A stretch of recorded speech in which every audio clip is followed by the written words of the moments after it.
Hello, everybody. Welcome back to another episode of the OMG Hour Reviews. And of course, today we're going to be talking about The Crew 2, which just released about a week ago on June 29th, 2018. I've been playing this game for that entire week, this past week. Tico, you've also been playing it. I have. I've been playing it on PS4 Pro. Tico's been playing it Yes. on an Xbox One X, and Ubisoft provided each of us codes to do so. And of course, this is a sequel, obviously, to The Crew, which came out in 2014, which was not a game I was thoroughly fond of. It was exciting at the time. The idea of it was exciting. It did not prove to be exciting. It didn't live up to the hype, the first one. Right. So we were looking forward to The Crew 2 because in Ubisoft fashion, the second game in an IP is typically really good compared to its original because They Ubisoft fix their errors. They fix what they've done wrong. They listen to their audience. They figure out what they liked, what they didn't, what went wrong, and they improve upon it. And so I was really excited for The Crew 2. So of course, The Crew 2 is a racing game.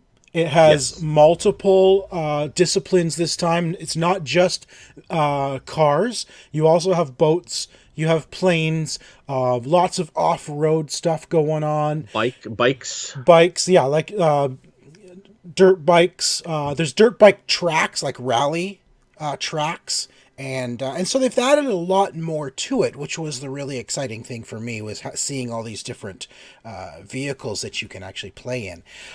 Big, huge open map, of the entire United States. It's a shrunk down version of the United States, mind you. Yeah.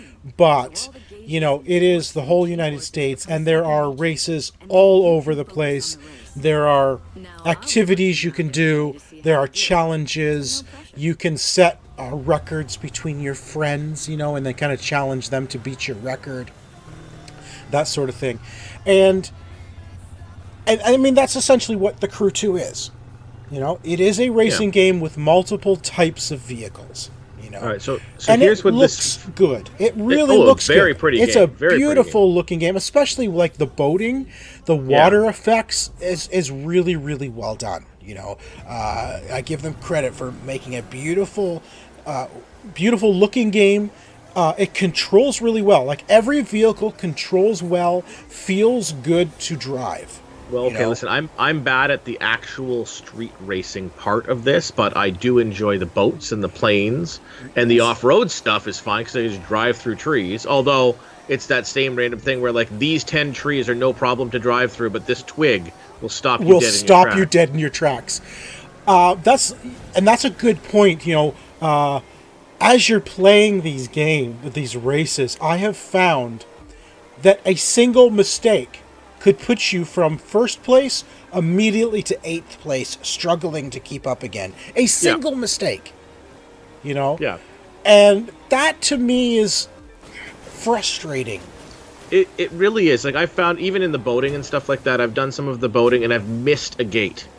Yeah, right? Right? So I've missed a gate. Like, oh, you missed the gate. I'm like... You might as well start the whole race again. And that's the thing. It's an immediate, like, there's no point. Like, the frustration level is huge because it's just like, okay, then there's no point. Why am I going to continue trying? I'm not, like, there's no way for me to...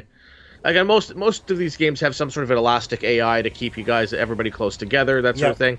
This does not have that. Like, if you like, oh, I didn't take that turn the right way. Yeah, you make a mistake. I have learned that if you make a single mistake, like you just saw me do on the video here, make a mistake like that, you might as well start the whole race again because there's just no point in continuing. That's a bit frustrating, to be honest with you, when a game is that unforgiving. Even on the easy difficulty that I play all my games on. Well, every race has two difficulties. There's normal and there's hard. You can't do hard until you've cleared it on normal. Right? Yeah. So, I agree. Even on normal, you might as well restart if you make a mistake where you have to... Like, if you hit something and stop dead in your tracks, you're done. You're not going to catch up. Yesterday... They don't make mistakes, so you're not going to catch up. Exactly. Yesterday, Tico, I did a 14-minute race on a Harley Davidson from Las Vegas to I can't even remember the destination, but it was basically a cross-country race on a Harley. And I was racing, and about 93% into the race, I was 11 minutes into the race, one of the Harleys knocked me into rocks, like this rock formation on the side of the road. He nudged me. I flipped right over into these rocks and got completely stuck, and I couldn't get out. Like, to the point where it's like, I'm at 93% of this race. There is no way I'm ever going to catch up now, even if I get out of these rocks. I had to start that 14-minute race again from the beginning. That was really frustrating to me. Yeah. Then I think that's what this is. This game, there's a lot of frustration with the, I don't know, the difficulty level. It feels like what they were trying for was Forza Horizons. Forza Horizon, they wanted to do a Forza Horizon, yes. Like this open world, the festival concept, like, do whatever you want, whenever you want, but they forgot to steal the fun part of that game. There is something to be said about that. That is my problem with The Crew 2. There is a lot to do in this game. Like, it is chock full of races, some interesting races, but ultimately what I'm finding, Tico, is they're not fun. Like, there's just, I am struggling to really enjoy this game. Yeah. There's no sense of a story. There's no sense of what do I do next? Because literally when you're done a race, you can drive around in free mode, and there are things to do in free mode, like setting records, beating your friend's score on this top speed down the street. There's photo mode. You can basically stop the action, go into photo mode. There are photo challenges where it says, "Oh, find there's a bear in this area. Take a picture with a bear." So you look for a bear and you take a picture and you get points for it. Yeah. What you're trying to gain is followers and points, right? As you gain more followers, you gain fame, and the more famous you are, the more things are available to you. Yeah, you can buy more cars and stuff like that. Right, and more races open up for you, more events, more event types. So there's a ton of events. And I mean, as I'm talking about photo mode, it's beautiful. Photo mode is amazing, I've taken some actually really nice looking photos in this game, but that doesn't really add to the fun. I'm really struggling, Tico, to have fun with this game because it's literally just, I'm done a race. Okay, let's open up the map and see what's next. And do another race. Yeah, and it's disappointing too, because when you start the game, they start off with this introducing your character, and you introduce the person who gives you your first car and sets you up on your first race. Yes, exactly. And you think, okay, there's going to be a story here. There's going to be something. There's going to be a task. Hey, I gotta build fame to get to this thing. Like, there's going to be there's some reason to build the fame, and it really drops the ball on that. Like, you have some characters, but like it doesn't feel like they've fleshed out any of the characters, or there's any reason to have it. Like, the story is non-existent, even though it seems to be there somehow in the background. Yes, there is some backyard story going on, but I don't know what it is. I don't understand really, other than you're trying to beat the top person in each of the different zones. There seems to be 4 or 5 different headquarters. Yeah. And that really doesn't make sense to me. Like, what are the different headquarters and what do they mean? The free mode is fun at times, but then it's like, well, why am I in free mode when there's a whole bunch of races to go do? Yeah. Why do I waste my time just running around in free mode? Now, the first game, you and I were just talking just before we started recording this. Yeah. And the first game was all about creating a crew and driving with your crew, right? Yeah. And doing races together, and even setting up races. Oh, you know what? Hey, let's make a race. We start here and we go to here, and let's see who gets there first. I remember doing that with Jeff. We set a race, and the two of us just had fun racing each other. Yeah. There seems to be none of that in this game. In fact, after playing this game for a week, Tico, for every day for a week, I have no clue how to actually play multiplayer in this game. I don't know how to initiate or join a crew, even though the game keeps telling me, if you do these races in a crew, you get more followers or something like that. Yeah, but that's the big thing about this game I'm finding, Tico. Unfortunately, you know what? I hate ripping on Ubisoft because Ubisoft usually does things really well. They usually do such a great job with these games, and it just seems that there's something missing here. Yeah. There's just something missing from this game, and I can't quite put my finger on it, other than the fact that it just doesn't feel fun to be doing this. Going from race to race to races that, in essence, are not really exciting to begin with. But the one thing I'm finding is it's telling you, oh, you should do something. You should do this. When it first told me about doing the photo challenges, there's photo challenges. You should take some photos. Yeah. And I'm like, okay, good idea. Good idea. Press that button. How? Yeah. I had no idea. I had to open up the menu, go into the help section of the game itself, just to figure out how to pull up photo mode. It tells you should do these things, but then tells you nothing about what that means or how to do it.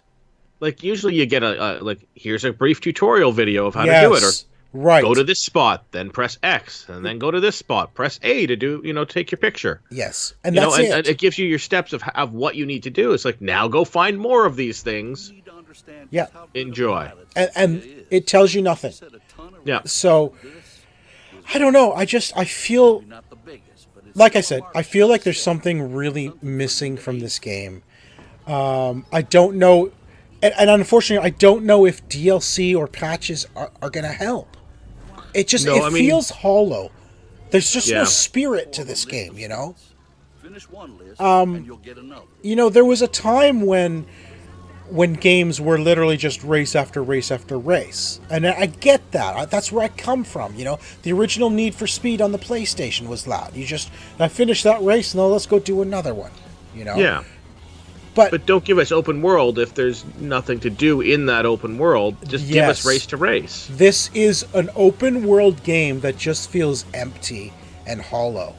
And why do I want to drive around this big empty world when my next race is going to take me 30 minutes to drive there, and then just not really have fun with the race to begin with? Didn't have to hit restart like 9 times.